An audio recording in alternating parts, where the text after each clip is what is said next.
Kembali lagi teman-teman Sobat Setara bersama Mas Amsar yang tadi sudah menjelaskan secara gamblang bagaimana kita memandang Pancasila gitu ya. Bahwa sila-sila yang ada di dalam Pancasila itu bukan sesuatu yang terpisahkan tapi menjadi satu kesatuan. Mas Amsar, ini kita sekarang berada di fenomena dunia baru lah. Orang sekarang bilang gitu, ada 4.0, 5.0, 6.0, berapa O lah gitu ya. Yang intinya sih semuanya teknologi informasi dan sosial media gitu. Nah, dalam konteks ini ya gitu, kita tuh agak sulit mendefinisikan manusia yang adil dan beradab gitu. Ketika sosial media itu punya pasar, punya algoritma gitu ya. Punya apa yang menjadi tren, apa yang tidak gitu. Nah, bagaimana kita melihat mengaktualisasikan Pancasila ini ke dalam zaman yang sudah mungkin agak berbeda dengan zaman waktu itu gitu ya. Menurut Mas Amsar? Ya, di sini masalah dan konsistensi kita. Terutama mereka-mereka yang sebagai aparatus yang punya tanggung jawab untuk mensosialisasikan tentang ruang kesadaran kehidupan berbangsa dan bernegara. Kalau kita mengacu pada tahapan dan progresivitas stratifikasi sosial, anggap saja meminjam pemikirannya Karl Marx gitu, dengan stratifikasi, lalu Alvin Toffler dengan relasi perubahan teknologi komunikasi dan informasinya. Itu kan kepentingan dalam watak perubahan sebagai pendivisian dari tahapan-tahapan manusia yang modern berkembang harus seperti ini.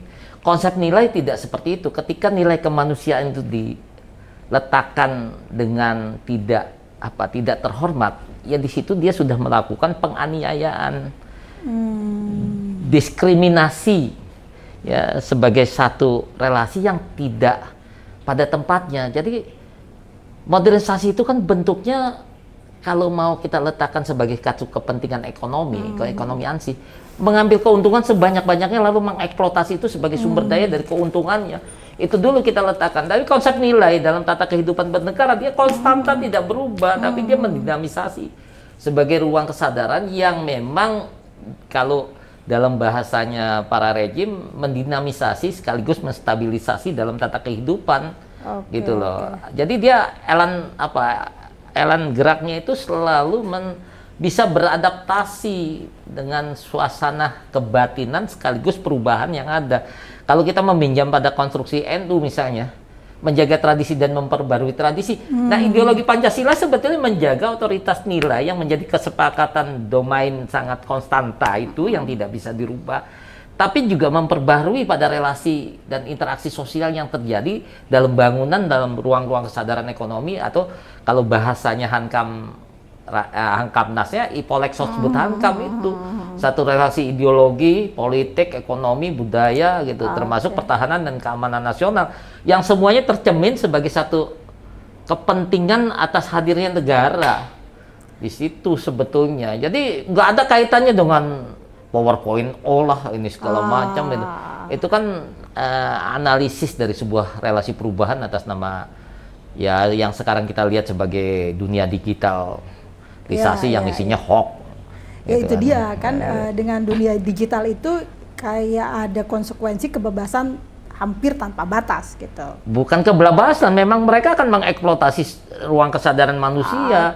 Nah, ideologisasi Pancasila itu harus mengkonstruk itu dan menstrukturisasi bagaimana penguatan nasionalisme ini menjadi tanggung jawab atas aparatus dan rejim berkuasa. Jangan rejimnya menjadi alat dari sebuah kepentingan. Ini kan institusi negara, kalau kita meminjam gerakannya Marxianisme kan, jadi negara sudah menjadi alat eksploitasi terhadap warga negaranya. Nah, ini yang menurut saya dalam bahasa aktivis semprul gitu loh. Yang sekarang itu banyak dipakai oleh atau malah melakukan hal sebaliknya gitu ya, membuat negara kalau dia sebagai negarawan, tapi kalau dia sebagai tukang ijon, ya negara itu akan dieksploitasi, lalu anggarannya akan dimanipulasi, sehingga program-programnya kalau perlu menguntungkan pada segelintir orang sebagai bahasa politiknya vested interest.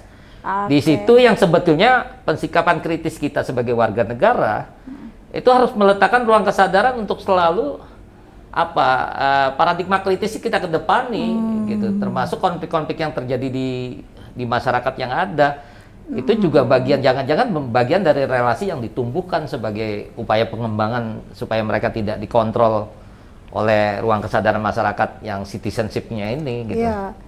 Ya, artinya menempatkan Pancasila dengan semua silanya, dengan kondisi zamannya, itu meletakkannya sebagai sebuah nilai yang harus dipraktekkan. Oh iya, karena nilainya tadi kan nilai-nilai keibadahan kita di situ, nilai keislaman di situ.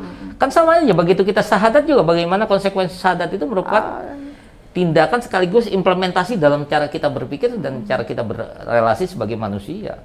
Nah, ideologi bernegara juga Pancasila itu merupakan totality dari sebuah ruang kesadaran kita dalam ruang kehidupan bernegara yang terkenal, yang kita kenal sebagai negara kesatuan berbentuk republik itu, yang berideologi Pancasila dengan tata aturan yang seluruhnya mengacu pada aturan yang paling tertinggi. Disitulah konstitusi menjadi penting. Nah, ini kan ada penyalahgunaan sebagai manipulasi dari kepentingan pemodal, rejim yang berkuasa, pengijon yang ada di kekuasaan, termasuk juga komparador-komparador yang menempatkan oligarki sebagai satu relasi kepentingannya, menjadi tidak manusiawi kan?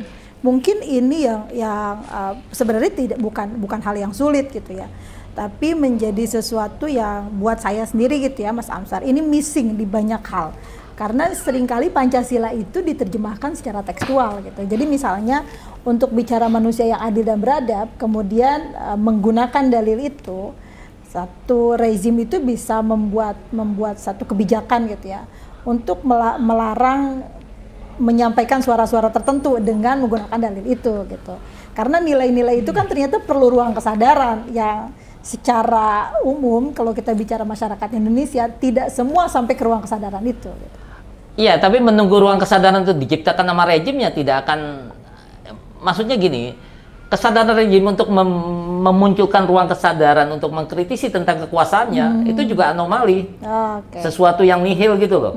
Nah, makanya sebagai warga negara itu harusnya melakukan satu proses pencerdasan, apa yang dia bisa untuk mengkritisi hal yang paling terkecil adalah pelaksanaan kekuasaan di tingkat di mana dia tinggal, termasuk juga bagaimana dia mengimplementasikan rasa konstitusi itu sebagai ruang kesadaran kritis terhadap dirinya untuk tidak memanipulasi, bahkan memperlancar manipulasi dari sebuah kepentingan kelompok-kelompok sampai ke atasnya. Itu kan sebetulnya, makanya saya selalu bilang sama teman-teman kan, kesadaran kritis itu harus dibangun dari basis komunitas yang memungkinkan. Tapi kan nanti berlawanan, mereka yang menggunakan apresiasi negara sebagai satu institusi yang dieksploitasi sebagai sebuah azas pemanfaatan ekonomi, gitu, dengan kita sebagai ruang kesadaran yang berbasis pada nilai atas nama memakmurkan dan mesejahterakan dari sebuah relasi kolektif tadi sebagai kepentingan berbangsa dan bernegara. Ini kan menjadi kesadaran kritis terhadap rejim yang memang. Nah, sekarang saya tanya, memang ada rejim yang memang melakukan satu totalitas bahwa dia sudah menjalankan Pancasila selama kekuasaannya? Tidak, semuanya dalam perspektif tertentu. Soekarno bagaimana bahwa dibilang Pancasila dia presiden seumur hidup? Gitu. Kan artinya sudah inkonstitusional. Soeharto lebih serem lagi. Dia menggunakan Gramsci dengan Althussernya, dominasi dan hegemoni. Dengan tata aturan bagaimana dia menggunakan satu prinsip undang-undang sebagai satu bentuk hegemoni, tapi sekaligus intimidasi aparatus di dalamnya. Lalu Habibie juga dalam konteks tertentu, misalnya bagaimana referendum dilakukan secara sepihak berdasarkan satu lokalitas, tapi dia tidak teridentifikasi sebagai ruang kebersamaan dalam totalitas kewilayahan Nusantara misalnya. Kan nggak bisa dong, dimanapun kalau dikasih kesempatan pasti mau merdeka karena kepentingannya, tapi dia kan sudah bagian dari Indonesia, harusnya kan ditanya seluruh warga negara semacam pemilu pendapat gitu. Nah, itu satu. Terus Mega juga pada aspek tertentu, misalnya Gus Dur pada aspek tertentu, dia menguatkan basis kerakyatan ekonominya. Tapi di sisi tertentu misalnya Gus Dur menjadi anomali, sistemnya seperti apa digunakan. Karena kekuasaannya, infrastrukturnya kan memang ada penguatan, semuanya kan hancur. BUUD, KUD, koperasi dan segala macam.